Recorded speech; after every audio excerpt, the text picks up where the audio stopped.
जी अस्सलाम वालेकुम दोस्तों, शाह हसन इस्तांबुल में ही वीडियो उठाई है अज कुछ टेंशन लगी पई है तुर्की में ज़िलज़िले बारे में। फ़िलहाल इस्तांबुल जी ही सिचुएशन है।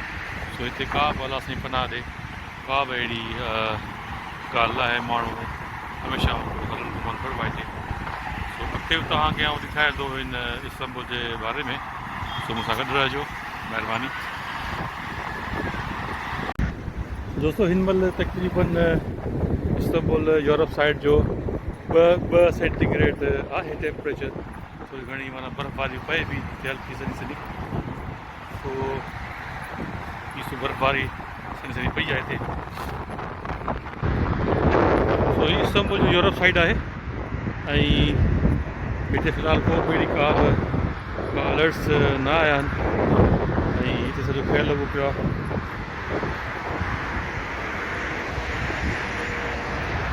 तव्हां दोस्तनि खे अर्ज़ु आहे असां लाइ ऐं सॼी तुर्की जे लाइ दुआ कयो त जिथे जेके बि वीचारा जेके इफेक्ट थिया आहिनि उन्हनि ते अलाह साईं रहम करे, करम करे।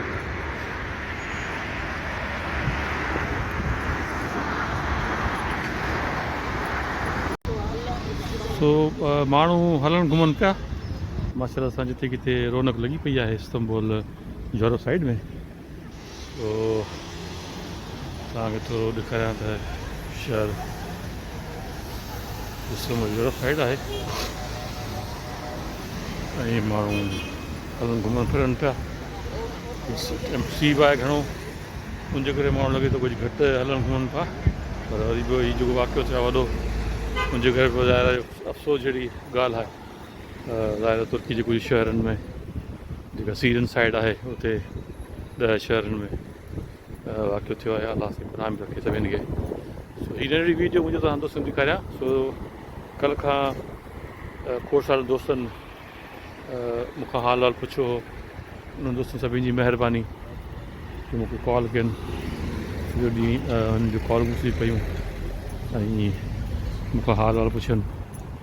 सभिनि खे मूं पंहिंजो हाल ॿुधायो त असांजे ख़्यालु पियो आहे इस्तांबुल में ऐं अनकरा में कुझु दोस्त उन्हनि सां मुंहिंजो हाल थियो, उहो बि ठीकु आहिनि। सो हिन अहिड़ी वीडियो इन लाइ ठाहियुमि पियो त तव्हांखे ॾेखारियां त हिन महिल जेका इस्तांबुल यूरोप साइड जी जेका रौनक हीअ आहे तव्हांखे ख़बर पए त हिन महिल छा सिचुएशन आहे। सो हिन नंढड़ी वीडियो मूं ठाही आहे तव्हां लाइ, सभिनि दोस्तनि जे लाइ। सो वरी बि तव्हां सभिनि दोस्तनि जी महिरबानी कंदुसि जिन जिन मूंखां पुछो, मुंहिंजो हाल पुछो। सो उन्हनि सभिनि दोस्तनि जा लख एहसान थोरा। सो पंहिंजी दुआ में यादि रखिजो असांजे लाइ बि ऐं तुर्की जे लाइ बि। तव्हां सभिनि दोस्तनि जी वॾी महिरबानी थींदी। सो तव्हांजी वॾी महिरबानी। अस्सलामु अलैकुम।